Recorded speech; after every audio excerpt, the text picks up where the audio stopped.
Farhan Channel 24. Klik subscribe-nya ya. Assalamualaikum warahmatullahi wabarakatuh. Bismillahirrahmanirrahim. Halo teman semua, kembali lagi bersama saya Farhan Channel 24.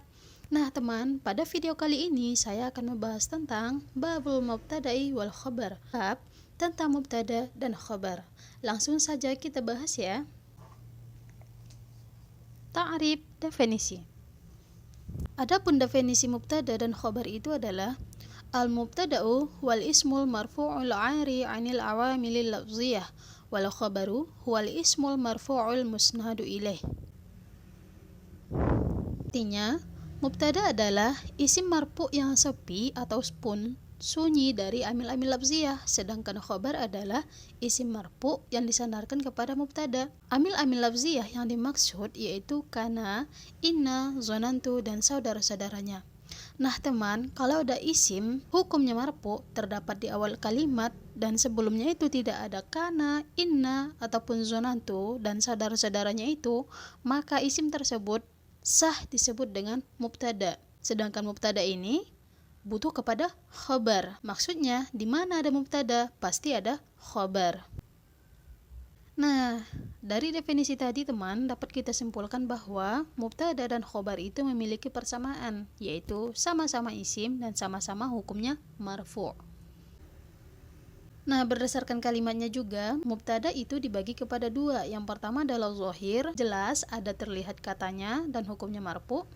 Sedangkan yang kedua adalah mudmar, mubtadanya itu berupa isim dhamir. Apa itu mubtada zahir? Mubtada zahir adalah isim yang terdapat di awal kalimat dengan hukumnya marfu' dan ada salah satu tanda rofa padanya. Adapun bentuk mubtada zahir bisa isim mufrad, jamak taksir, dan lain-lain. Mubtada pasti membutuhkan kepada khobar sebagai pelengkapnya. Di mana ada mubtada pasti ada khobar, seperti layaknya fi'il dan fa'il. Nah teman, adapun kalimat yang bisa menjadi mubtada zahir ini banyak ya. Termasuk diantaranya ada isim mufrad, jamak taksir, jamak muannatsis salim, jamak mudzakkaris salim, asmaul khamsah. Contoh, Zaidun qa'imun. Zaidun mubtada, bentuknya isim mufrad.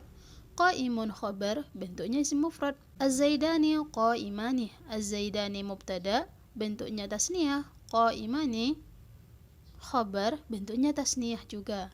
Az-zaiduna qa'imuna. Az-zaiduna mubtada, bentuknya jamak mudzakkaris salim.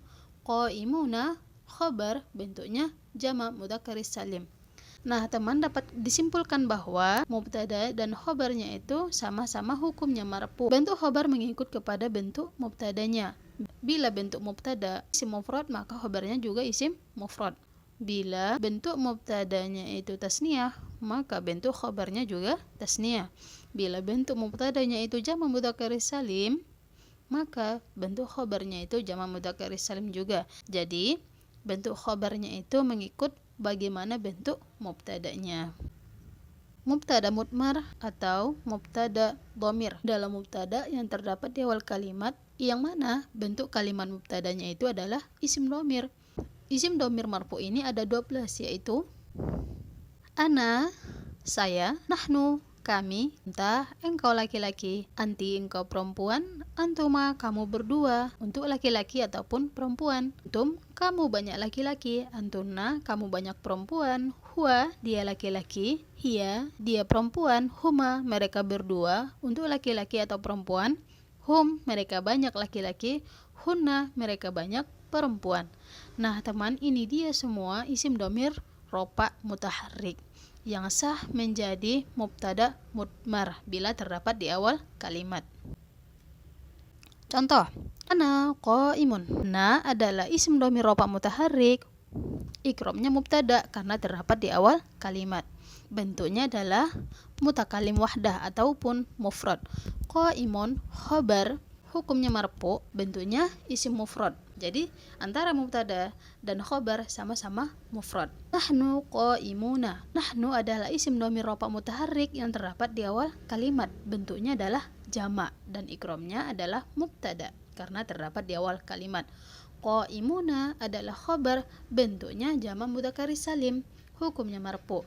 Nah, mubtada dan khobarnya ini sama-sama jamak.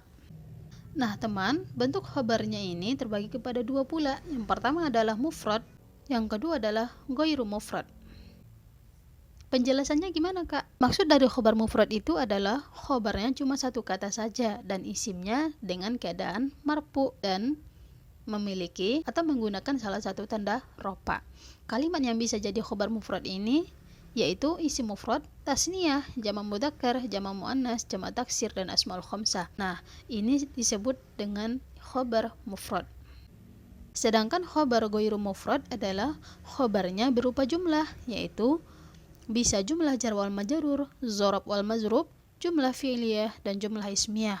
Kalau normalnya khobar itu kan isim, hukumnya marfu dan ada salah satu tanda rofa padanya.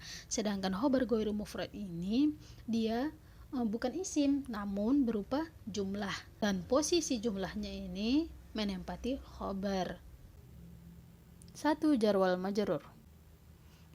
Contohnya adalah Zaidun fid dari. Zaidun adalah isim mufrad, hukumnya marfu, alamat rafa'nya dhammah, sah menjadi mubtada. Mubtada butuh kepada khobar. Nah, di sini tidak ada khobar secara zahir. Yang ada sesudahnya adalah jumlah wal majrur, yaitu fi, huruf jar ad-dari, majrurun bi fi, alamat jarnya kasrah. Jumlah jar majrur ini sah menjadi khobar. 2. Dzarab wal mazrub. Dzarab wal mazrub itu adalah susunan daripada dzarab dan mazrubnya. Contohnya, Zaidun indaka, si Zaid ada di sisimu. Zaidun adalah isim mufrad, hukumnya marfu, alamat rafa'nya dhammah, jadi sah menjadi mubtada. Mubtada butuh kepada khobar. Khobar secara zahir tidak ada. Kata sesudahnya adalah indaka. Indah adalah dzarab, ka mazrub. Jumlah dzarab wal mazrub secara posisi sah menjadi khobar. 3. Jumlah fi'liyah. Jumlah fi'liyah itu adalah susunan fi'il dan fa'ilnya. Contoh, Zaidun qama abuhu. Si Zaid, ayahnya telah berdiri. Zaidun adalah isim mufrad, hukumnya marfu, alamat rafa'nya dhammah. Karena dia ada di awal kalimat, maka ikrobnya adalah mubtada. Mubtada butuh kepada khobar. Pada contoh ini yang menjadi khobarnya adalah jumlah fi'liyah, yaitu qama adalah fi'il madi, abuhu adalah fa'ilnya. Jumlah fi'liyah ini secara posisi adalah khobar bagi mubtada. 4. Jumlah ismiyah. Jumlah ismiyah itu adalah susunan daripada mubtada dan khobar. Contoh, Zaidun jariyatuhu zahibatun. Si Zaid, tetangganya itu pergi. Zaidun adalah isim mufrad, hukumnya marfu, tanda rafa'nya dhammah. Karena terletak di awal kalimat, maka dia disebut dengan mubtada awal. Kata sesudahnya itu adalah jariyatuhu. Jariyatu adalah mubtada sani. Mubtada sani ini butuh kepada khobar juga, yaitu zahibatun. Zahibatun ini adalah khobar bagi mubtada sani. Nah, jumlah daripada jariyatuhu zahibatun, mubtada sani dan khobar mubtada sani ini secara posisi menjadi khobar mubtada awal. Lalu bagaimana cara mengikrab mubtada dengan khobar berupa jumlah? Di sini saya buatkan contoh satu ya. Nanti diduplikat saja untuk jumlah yang lain. Contoh, Zaidun fid dari. Zaidun mubtada marfu'un bil ibtida wa alamatu raf'ihi dhammatun zahiratun fi akhirih li'annahu ismun mufrad. Fi huruf jar ad-dari majrurun bi fi wa alamatu jarrihi kasratun zahiratun fi akhirih li'annahu ismun mufrad. Wa jumlatu jar wal majrur fi mahalli raf'in khabar mubtada. Zaidun adalah mubtada, hukumnya marfu karena di awal kalimat dan alamat rafa'nya adalah dhamma zahir di akhirnya karena dia adalah isim mufrad. Fi adalah huruf jar, dari dijarkan dengan fi dan alamat jarnya adalah kasrah zahir di akhirnya karena dia adalah isim mufrad. Dan jumlah jar wal majrur secara posisi hukumnya rafa menjadi khobar mubtada. Nah, teman, begitu kira-kira cara mengikrab mubtada dengan khobar berupa jumlah. Nanti kalau untuk dzarab wal mazrub diganti saja wa jumlatu dzarab wal mazrub atau wa jumlatu fi'liyah wa jumlatu ismiyah fi mahalli, begitu kira-kira. Teman-teman, terima kasih sudah menonton. Semoga tayangan ini bisa membantu teman-teman ya. Jika ada pertanyaan, silahkan komen di kolom komentar ya. Ikuti terus kakak ya teman-teman dengan menekan tombol lonceng, like, tombol share, dan subscribe ya. Assalamualaikum warahmatullahi wabarakatuh.